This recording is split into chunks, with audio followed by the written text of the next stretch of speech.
Welcome to another episode of ALPS in Brief, the ALPS Risk Management Podcast. I'm Mark Bassingthwaighte, ALPS Risk Manager, and I'm sitting down today at the ALPS offices in Missoula, Montana with Julie Patterson. Julie has been with ALPS on the business development team for 20 years. She brings with her a wealth of knowledge on legal malpractice insurance, and today we're going to talk about the cost of legal malpractice insurance, focusing on what really should you be getting for your premium dollar. Julie, welcome. Thank you, Mark. I appreciate that nice intro. Well, you're very welcome. You're very welcome. I think it's a fair question. It's malpractice insurance is, it's an investment, and it's not an insignificant line item of business year to year. So when I think about I'm cutting this check each year and buying my ALPS policy, really what am I getting? What should I be getting when I think about malpractice insurance? Good question. It's very important for your firm to have your malpractice insurance carrier picked out and go through their features with a reputable person at the company to help you out with everything.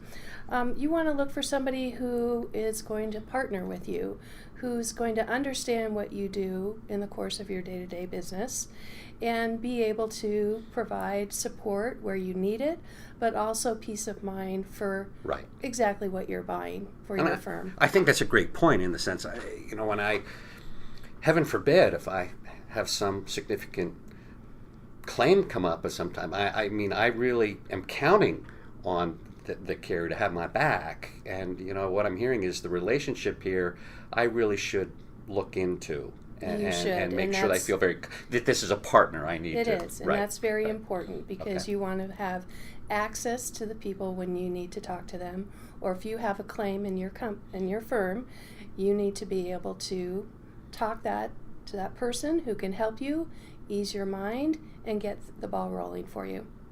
Are there other things that come to mind? Absolutely. You want to look at the policy features. You want to see what they offer in limits and deductible. You want to assess your clientele and your risk and what you can sleep with at night for your limits and deductible. That's an important factor as well. Can I look at policy features? There's one thing I think that's important that I'm not sure everyone fully appreciates at times. You can sit down and compare policies at times, and everything seems to be exactly the same, except one is significantly cheaper. And what we're really getting at is, there's some policies out there that are what we refer to as cannibalizing policies. And I think that might be an important distinction. Can you share what I'm talking about, what this issue is? Yes, that's very important. A lot of times when you see a quote come in to your firm for a cheaper price, that means that they're trying to buy the business in your area. They may not know what the jurisdiction brings in claims experience. They may be just trying out feelers out there to see what kind of business they can bring in the door, but typically if it's a cheaper policy, it's going to be cannibalizing.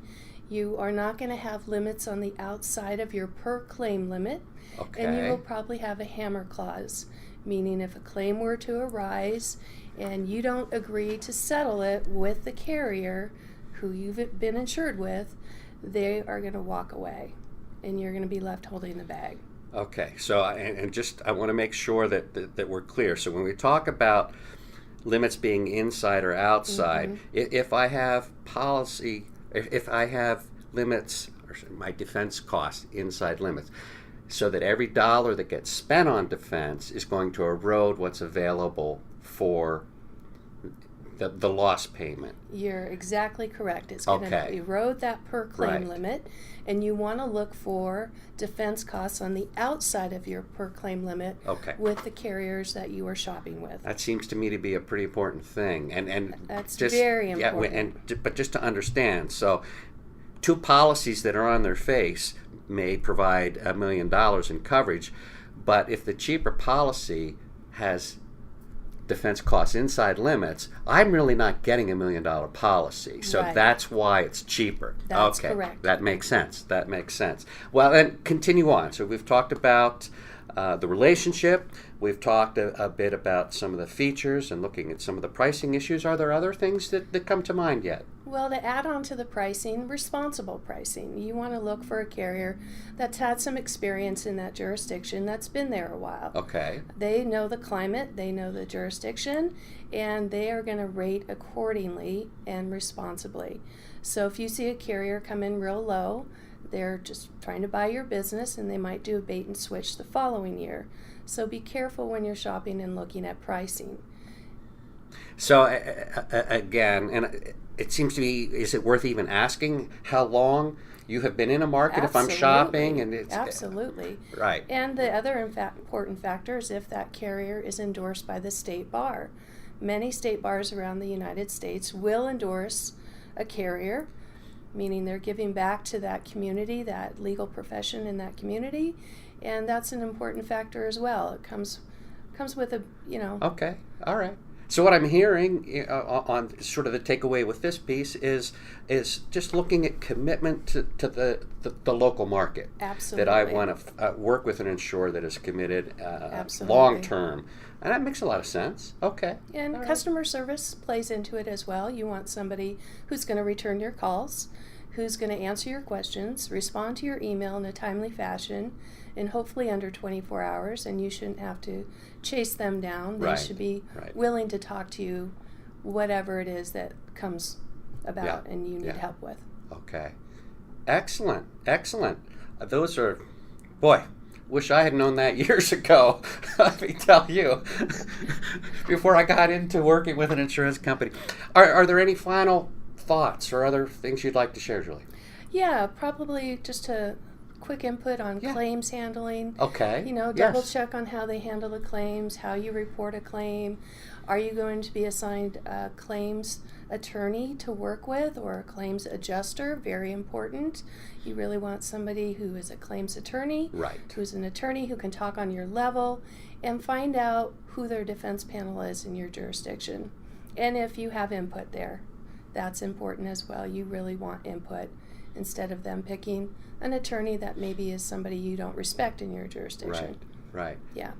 This has been great stuff. The bottom, or the big takeaway for me is, this isn't just like going to a store and picking out, some item for home or something. What you're really saying is we're entering into a partnership here. We are. And heaven forbid again, some thing come up in terms of a blown statute or some other type of significant claim. What you're really telling me, that the relationship that I've created with the carrier is really going to be key in terms of how we get through all this in the end. It's very key. Good stuff. Stuff. Well, thank you very much for joining us today. Yeah, thank you. Thanks to all of you for listening to the show. If any of you have any questions about the issues Julie and I have discussed, please don't hesitate to contact me here at ALPS at mbass@alpsnet.com. We'd love your feedback on the podcast, including hearing about any other issues or topics you'd like to hear us cover. So that's it. Thanks again, Julie. Thanks to all of you. Thank you.